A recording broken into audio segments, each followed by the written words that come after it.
I didn't adopt that baby. I inherited a war. The door didn't knock.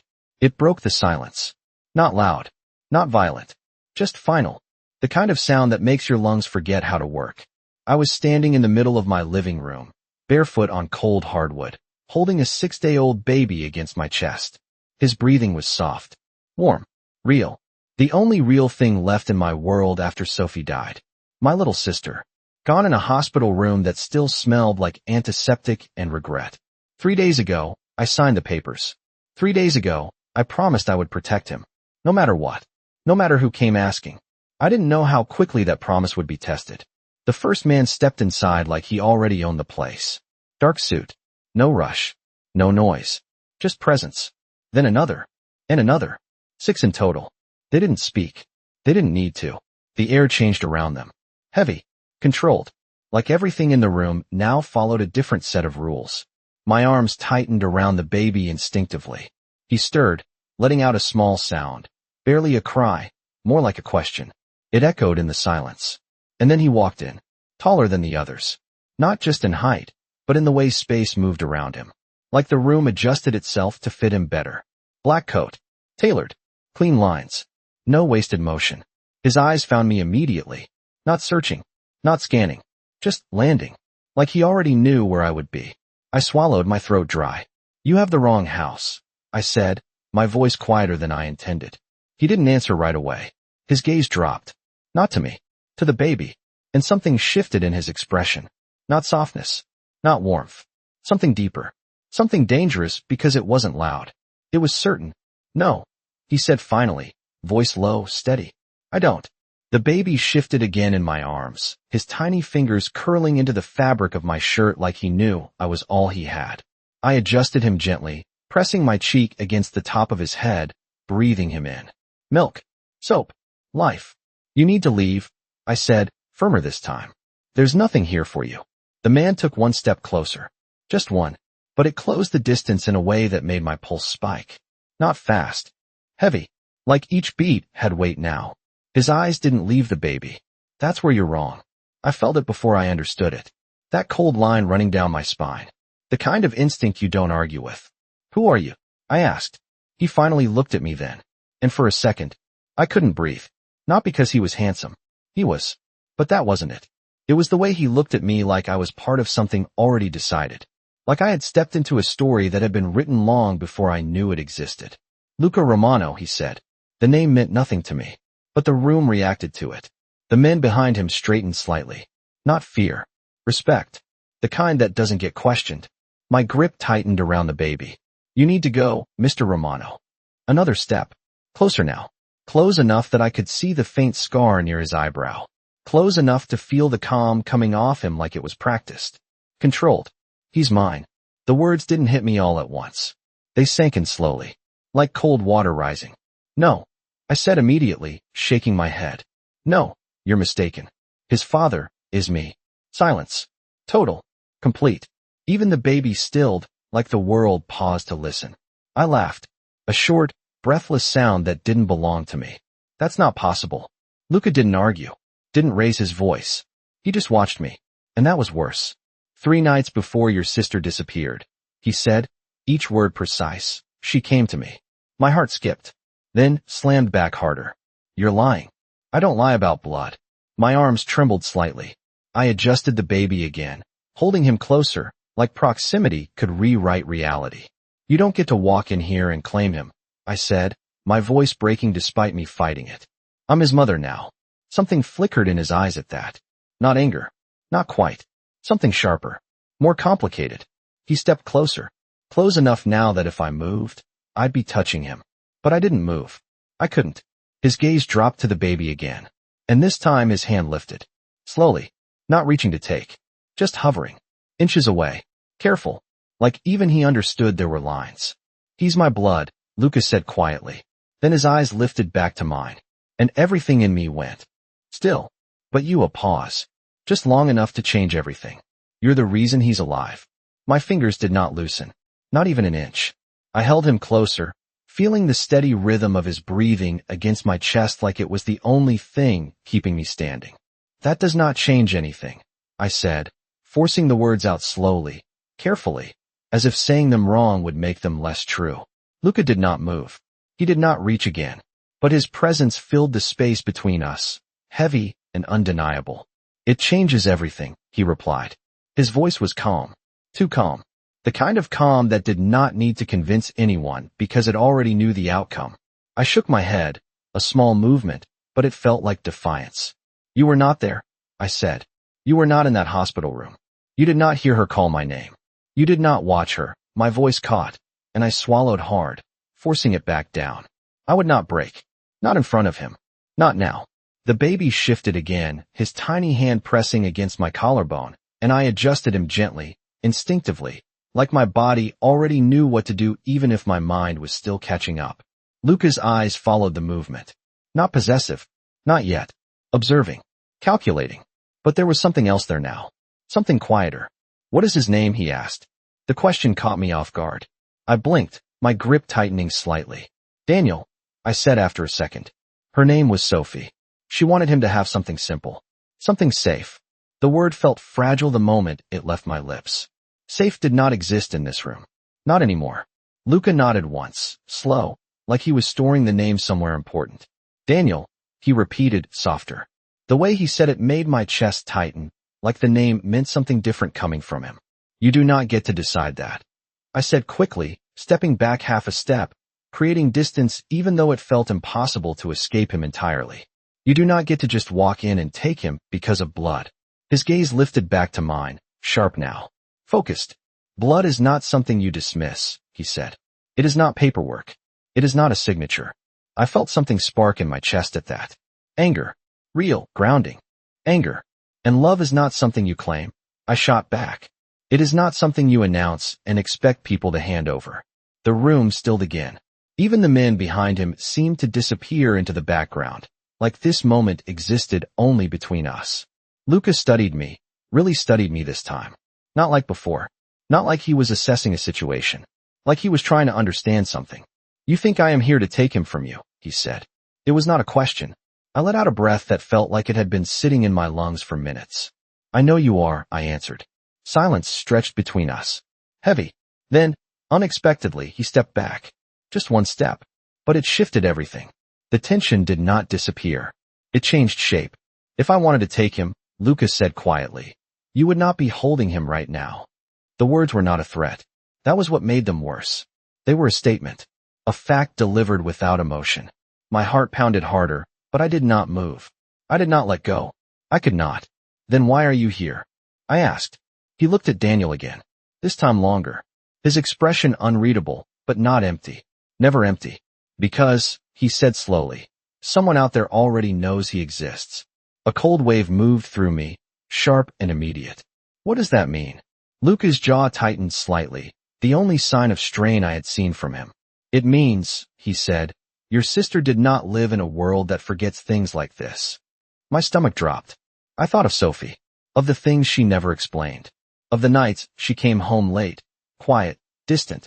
Of the way she always said everything was fine even when it clearly was not. No. I whispered, more to myself than to him. She would have told me. Luca did not argue. He did not need to. You believe that because you loved her, he said. Not because it is true. The baby let out a small, soft cry, and I immediately rocked him gently, my hand moving in slow circles on his back. It calmed me as much as it calmed him. You are not taking him, I said again, quieter this time but steadier. I am not losing him too. Luca watched me for a long moment. Then his gaze shifted, scanning the room briefly, like he was measuring something invisible. When he looked back at me, the decision was already there. Final. You are right, he said. My breath caught. About what? I asked. You are not losing him, Luca replied. A pause. Then, softer, but somehow heavier. Which means neither am I. The words did not comfort me.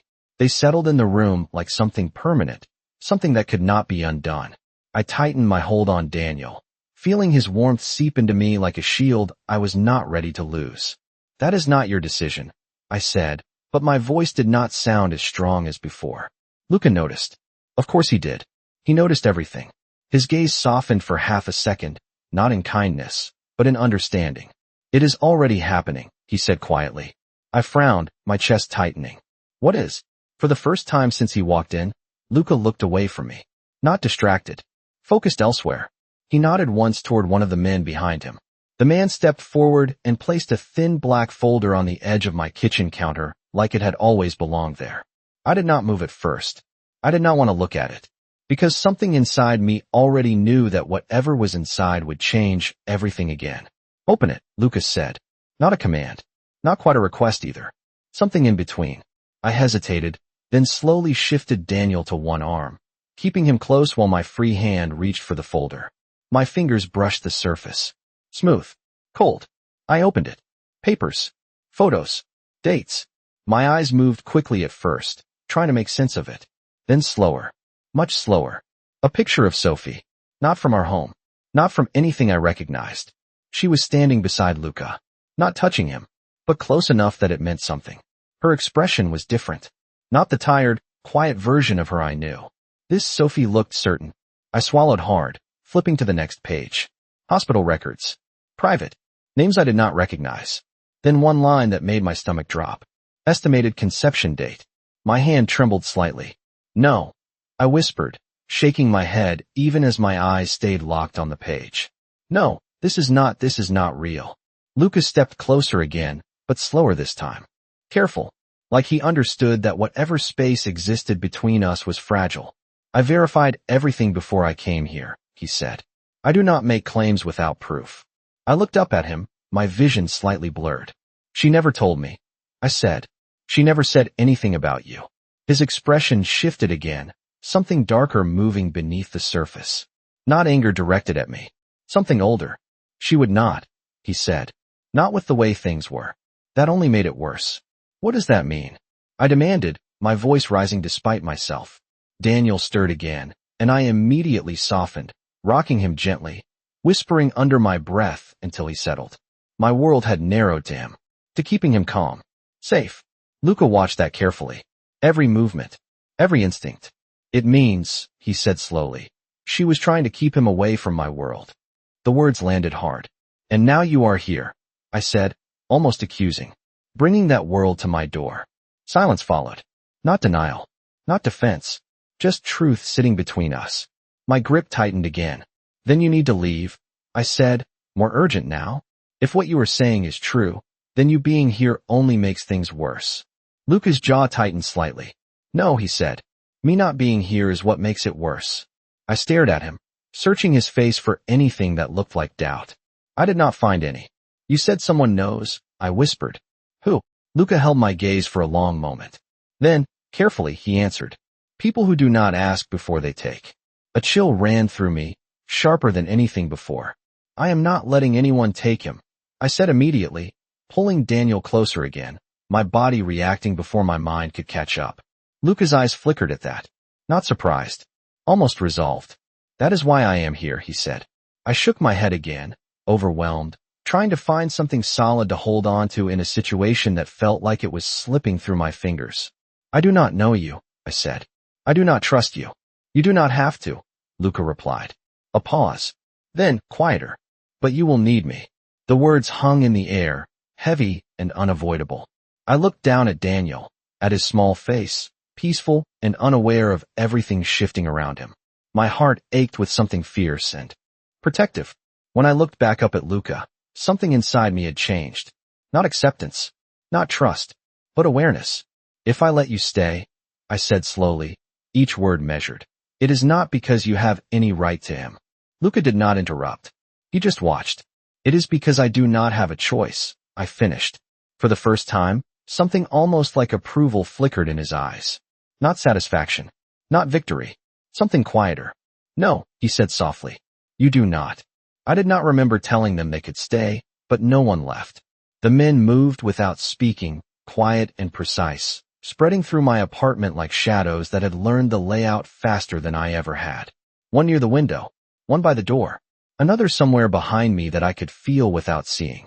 It made the space smaller. Not physically. Something else. Something in the air. Luca did not move with them. He stayed exactly where he was, like everything else adjusted around him. I shifted Daniel slightly, my arm starting to ache, but I did not let it show. Weakness felt like something I could not afford. Not here. Not now. This is not a negotiation, I said, my voice low but steady. You do not get to turn my home into whatever this is. Luca's eyes flicked briefly around the room, acknowledging the men without looking at them directly. Then back to me. It is temporary, he said, until I know who is watching. That word settled in my chest like a weight. Watching. I glanced toward the window instinctively, the thin curtain suddenly feeling useless. No one is watching, I said quickly, more to convince myself than him. This is a normal apartment in a normal building. Luca did not argue. He just studied me again, that same quiet intensity that made it hard to breathe normally. Nothing about this is normal anymore, he said. Daniel let out a soft sound, somewhere between a sigh and a cry, and I immediately focused on him, rocking gently, pressing my cheek to his head. My world shrank again, down to his breathing, his warmth, the way his tiny hand curled into my shirt like he trusted me without question. That trust hit harder than anything Luca had said. I moved toward the couch, sitting carefully, keeping Daniel secure as I adjusted the blanket around him. The fabric was soft, worn from the last few days of constant use. It smelled like home, like something simple I was trying to hold on to. Luca watched me sit. Then, after a moment, he moved too. Not closer to me, not invading. He took a position near the edge of the room, close enough to see clearly, far enough to leave space. It was deliberate. Everything he did was deliberate. You said someone knows? I said quietly, not looking at him at first. How? Luca leaned slightly against the wall, his posture relaxed but not careless. Your sister was careful, he said, but not invisible. I frowned, looking up. She worked 2 jobs. She barely left the city. She was not part of. I stopped, the words catching as reality pressed in. Whatever this is. Luca did not react to the pause. People notice patterns, he continued. New addresses, medical visits, financial gaps that suddenly close. My stomach tightened. She never had money, I said. We were behind on rent half the time. Until recently, Luca replied. My mind raced, pieces shifting into places I did not want them to fit. The last few months. The times Sophie told me not to worry. The envelope she said was from extra hours. I had believed her.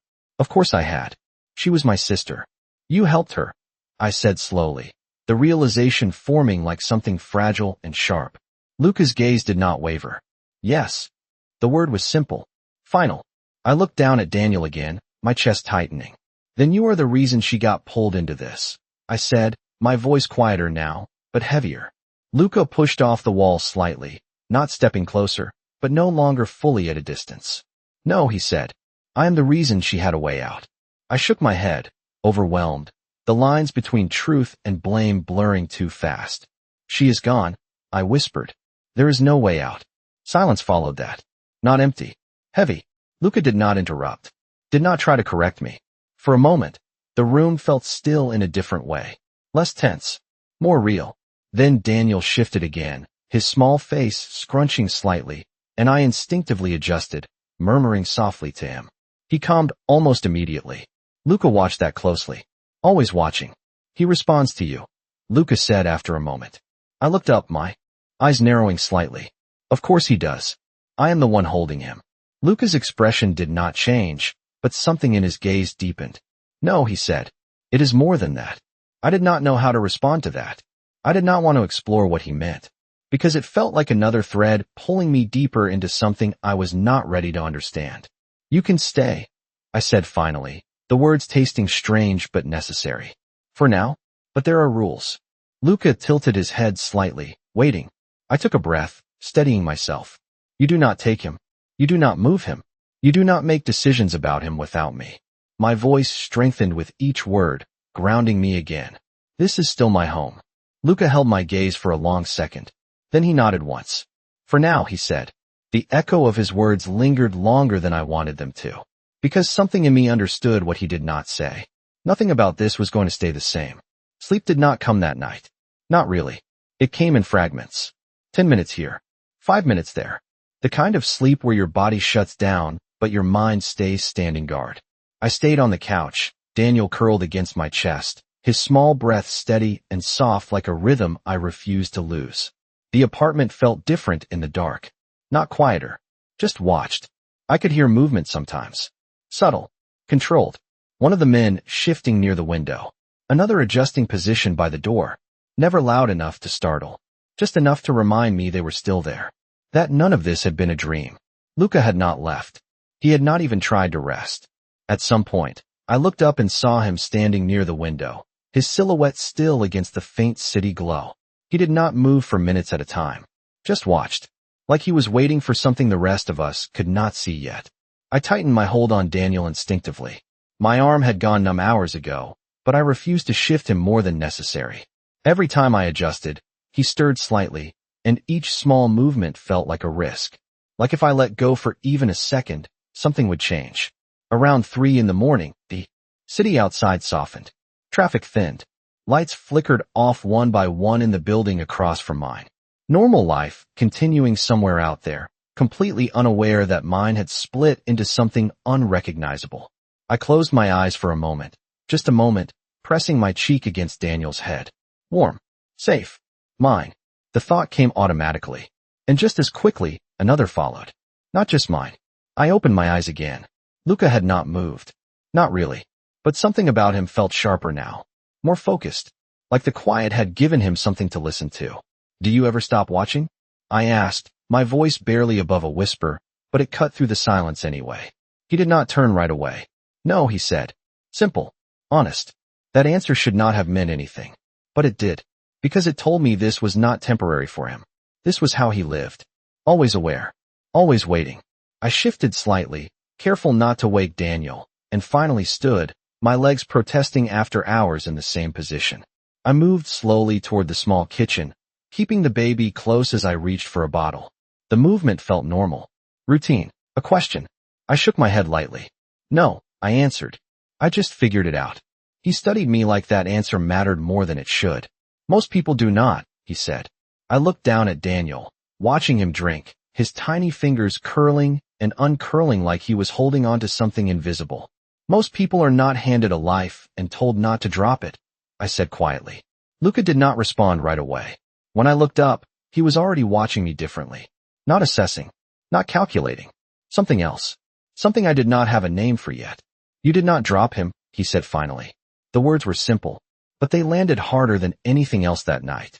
Because for the first time, it did not sound like a claim. It sounded like recognition. And somehow, that made everything more complicated. Morning did not arrive gently. It crept in through the thin edges of the curtains, pale light stretching across the floor like it did every other day, as if nothing had changed. But everything had. I had not moved far from the couch.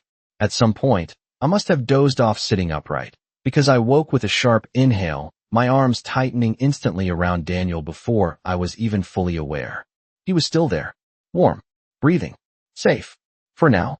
The apartment was quieter than the night, but not empty. It never would be again. I lifted my head slowly, my neck stiff, my body protesting every inch of movement. Luca was still near the window. Same position. Same stillness. Like he had not closed his eyes once. Like time did not affect him the same way it did me. Do you ever get tired? I asked, my voice rough from sleep and something deeper. He turned slightly this time. Just enough for his profile to catch the morning light. Not when it matters, he said. That answer settled somewhere uncomfortable inside me. Because it told me this was not a situation he planned to leave anytime soon. Daniel shifted in my arms, letting out a soft, sleepy sound, and I immediately adjusted him, instinctively checking his blanket, his position, everything. My hands moved before my thoughts could catch up. Luca watched that again. Always watching. I carefully stood, slower this time, my body more aware of the strain, and moved toward the window just enough to glance outside. The street looked the same. Cars passing. People walking. Someone holding a coffee cup like the world was predictable. Like mornings always led to normal days. I almost envied that illusion. You said they would come, I said quietly, keeping my eyes on the street. When Luca stepped closer, not invading, but no longer distant. They are already here, he replied. My stomach dropped. Where? I asked, my voice tightening despite me trying to control it. He did not point. He did not need to. Watching patterns, he said. Waiting for the moment you feel safe enough to step outside. I looked down at Daniel, my chest tightening again. Safe. The word felt like something I had imagined, not something real. I am not going anywhere, I said quickly. He stays here. We stay here. Luca's gaze shifted between me and the window. That is what they expect, he said. I turned to him fully now, frustration rising, sharp and immediate. Then what do you want me to do? He held my gaze, steady, unshaken. Trust me. The words came out simple, direct, and completely impossible. I let out a short breath, shaking my head. You walked into my life 8 hours ago and turned everything upside down, I said. You do not get to ask for that. I know, he replied. No argument. No pushback. Just acknowledgement. That threw me off more than anything else. Then why say it? I asked. Luca looked at Daniel again, his expression tightening just slightly. Because time is not something we have, he said. That silence came back again. Heavy. Real. I adjusted Daniel against my shoulder, feeling his small heartbeat against my collarbone, grounding me in a way nothing else could. If I leave this apartment, I said slowly, thinking it through as I spoke, I am stepping into something I do not understand. Luca nodded once. Yes. And if I stay, I continued, my voice quieter now, I am waiting for something I cannot see. Another nod. Yes. My grip tightened slightly. Those are not choices, I said. Luca's gaze softened just enough to notice. No, he said. They are not. I looked down at Daniel again, at the life I had promised to protect without knowing what that promise would cost. My mind raced through every possibility, every outcome, none of them simple, none of them safe. When I looked back up, something in me had shifted again. Not fear. Not exactly. Something steadier. If I go with you, I said carefully, he comes first. Not your world. Not your rules. Him. Luca did not hesitate this time. He is my world, he said. The certainty in his voice made my breath catch. Not because I believed him. Not yet. But because he did. And that made him more dangerous than anything else. I held his gaze for a long second, searching for something I could hold on to. Something real. Then prove it, I said quietly. Luca nodded once, slow and deliberate. I will, he replied. And for the first time since he walked through that door, I realized something I had not allowed myself to think before. This was not just about taking Daniel. This was about keeping him alive. And somehow, I was already part of that decision. The decision did not feel real until I started moving. It was not a dramatic moment. No sudden shift. Just small things happening one after another, like my body had already accepted something my mind was still trying to argue with. I went to the bedroom first. The door felt heavier than usual when I pushed it open, like it knew I was not coming back the same way. Daniel stayed close against my chest, wrapped in the same soft blanket, his breathing steady despite everything changing around him. I moved through the room slowly, scanning without thinking. Diapers. Bottles. A small bag I had packed 3 days ago when I thought my biggest problem was figuring out how to be a mother overnight. I picked it up and placed it on the bed, my movements precise, controlled, like if I rushed I would lose something important. Behind me, I could feel Luca before I saw him. Not close enough to touch. Never careless like that. But present. Always present. We do not have much time, he said quietly. I did not turn. Then stop talking. I replied, reaching for the stack of folded baby clothes and placing them into the bag one by one. Each piece felt heavier than it should have. Not because of the weight. Because of what it meant. Leaving. Luca did not respond to that. But I felt him step back slightly, giving me space. Not because I asked. Because he chose to. That mattered more than I wanted it to. I zipped the bag halfway, then stopped, my hand lingering on the fabric. This room. This apartment. It had been small. Imperfect. But it was mine. It was ours, for a moment. I forced myself to move again. There was no space for hesitation anymore. When I stepped back into the living room, everything looked the same. But it felt different. Final. The men near the door straightened slightly as I approached, their attention shifting without a word being spoken. Luca stood near the center of the room now, his gaze fixed on me, on Daniel, on the bag in my hand. You are ready, he said. Not a question. I tightened my grip on the strap. No, I answered honestly. But I am going anyway. Something in his expression shifted at that. Not approval. Not exactly. Recognition. He nodded once, then turned slightly toward the door. The men moved immediately, opening the path without hesitation. It was seamless. Practiced. Like they had done this 100 times before. That realization sent a quiet chill through me. I adjusted Daniel again, pressing him closer, grounding myself in his warmth before taking the first step. The hallway outside my apartment felt longer than it ever had. Every sound echoed sharper. My heart beat louder.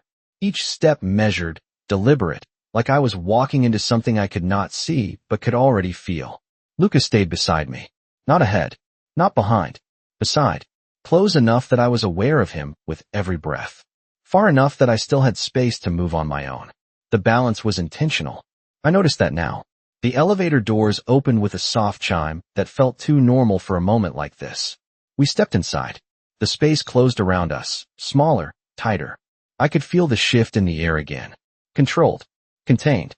I kept my eyes forward, focused on the numbers above the door as they counted down. 10, 9, 8. Each number felt like a step further away from everything I knew.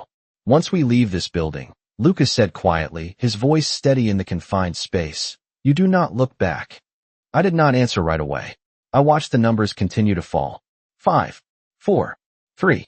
Then I glanced down at Daniel, at the small life depending on me to make the right choice when there was no clear right answer. I was not planning to, I said finally. The elevator slowed. The doors began to open. Light spilled in from the lobby, bright and ordinary and completely disconnected from what waited beyond it. Lucas stepped forward first this time, not leading, but creating space.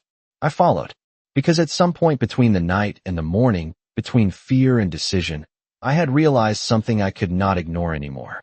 I was not just leaving my apartment. I was stepping into his world.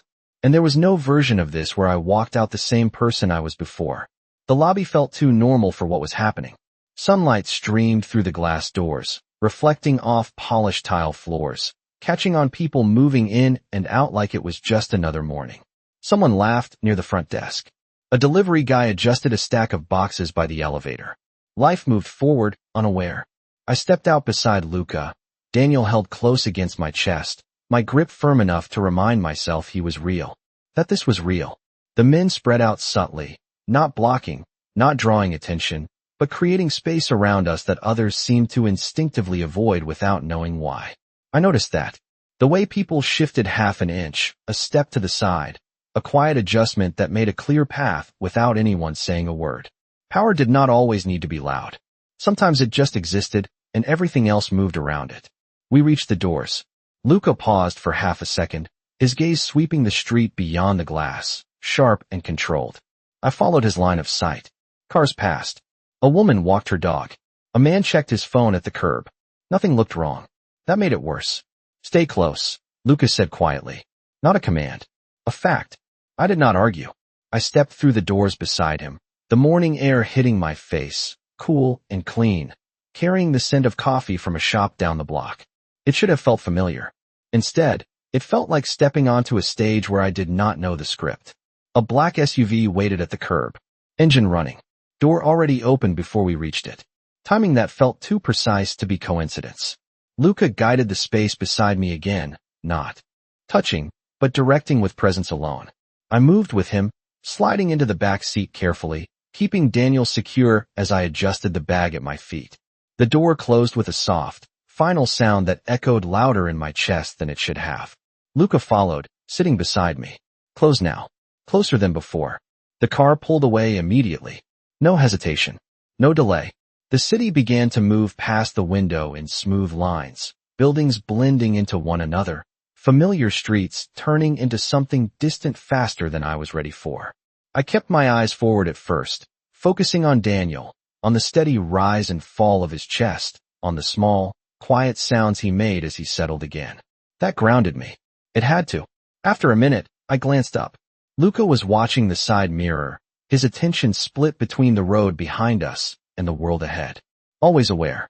Always calculating. Are they following? I asked quietly. He did not look at me when he answered. Not yet. Not yet. The words stayed with me, heavy and unfinished. I shifted slightly, adjusting Daniel's blanket, my fingers brushing his cheek gently. He responded immediately, leaning into the touch without waking. Trust. Complete and unquestioned. It hit harder now, inside a moving car, surrounded by a world I did not understand. Where are we going? I asked. Luca finally looked at me then. Not long. Just enough. Somewhere they cannot reach easily, he said. That was not an address. It was not a place. It was a promise. Or a warning. I was not sure which. I turned my gaze back to the window. The city was changing. Buildings grew taller. Streets cleaner. Less crowded. Different. The kind of area I only passed through, never belonged to. I felt the shift in distance. Not just miles. Something else. You said I would need you, I said after a moment, my voice quieter now, less sharp than before. Luca did not respond right away. He watched the road ahead, his expression unreadable. Then, finally, you already do. I frowned slightly, my grip tightening unconsciously around Daniel. I am still holding him, I said. Luca's gaze softened just enough to notice. And I am making sure you can keep doing that. Silence followed. Not empty. Full. I looked down at Daniel again, at the small life that had turned. Everything upside down without even opening his eyes to see it. When I looked back up, the city outside had fully changed. Wider streets. Fewer people. Buildings that looked like they had never known struggle. The car slowed slightly as we turned onto a quieter road. Something in my chest tightened. Not fear. Not exactly. Awareness. This was it. The point where there was no going back. I adjusted Daniel one more time, pressing him closer, grounding myself in the only thing that still felt completely certain. And as the car pulled through gates that opened without hesitation, I realized something I had been trying not to admit since the moment Luca said his name. I was no longer just protecting Daniel from his world. I was inside it. The gates closed behind us without a sound, but I felt it. Not the noise. The finality. The kind that settles into your chest and does not leave. The car slowed as it moved up a long driveway lined with trees that looked too perfect to be natural, trimmed and controlled like everything else in this world.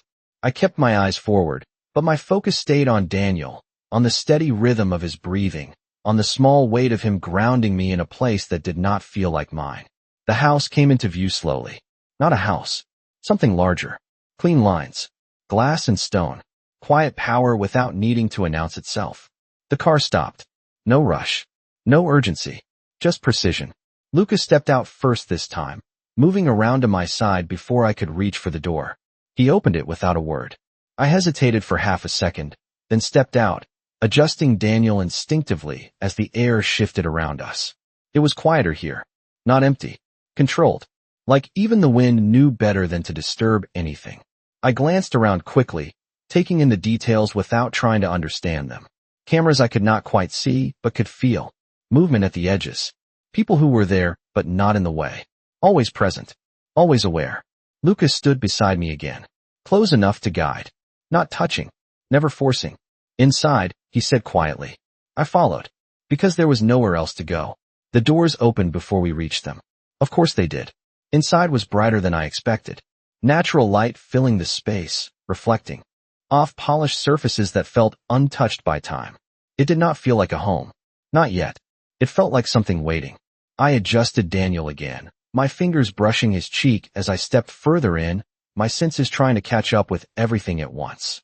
You can stay here, Lucas said. I turned to him, my eyes narrowing slightly. We can stay here, I corrected. His gaze held mine for a second. Then he nodded once. Yes. The words settled differently now. Not a claim. Not a correction. Something closer to agreement. I moved deeper into the room, my steps slower, measured, like I was testing the ground beneath me. Everything was too clean, too ordered, like nothing here had ever been out of place. I looked down at Daniel again, at the way his small hand rested against my shirt, completely unaware of the shift in his world. He needs a normal life, I said quietly. Not this. Luca did not answer right away. When I looked up, he was watching both of us. Not the space. Not the house. Us. He needs to live, he said. The words were simple, but they carried weight. I held his gaze, searching for something that made sense. And what happens when your world catches up to us here? I asked. Lucas stepped closer. Not enough to crowd. Enough to be clear. Then I make sure it does not reach you. I exhaled slowly, my grip tightening just slightly around Daniel. You keep saying that like it is enough. Lucas' expression did not change, but something in his eyes sharpened. It has to be, he said. Silence followed. Not uncomfortable. Not easy. Just real. I looked around again, at the space that was supposed to protect us, at the life I had stepped into without understanding the cost. Then I looked back at him. This does not make me part of your world, I said carefully. Luca held my gaze. You already are. The words landed harder than I expected. Because somewhere deep down, I knew he was right. Not because I chose it. Not because I wanted it. But because the moment I chose Daniel, everything else followed. I looked down at him again, at the quiet rise and fall of his chest, at the life I had promised to protect without knowing what that promise would demand. When I looked back up, my voice was steadier. Then you need to understand something too, I said. Luca waited. Always waiting. I did not come here to belong to your world. I continued. I came here so he could survive it. A pause. Just long enough to matter. Luca nodded once. Slow. Deliberate. Then we want the same thing, he said. I held his gaze for a second longer, measuring the truth in that, weighing it against everything I had seen, everything I had felt since he walked into my life. And for the first time, I did not feel like I was standing against him. Not completely. Just enough to realize something I had been trying to ignore since the beginning. I was not just protecting Daniel anymore. I was standing beside the only man who could protect him too. And whether I trusted him or not, that changed everything.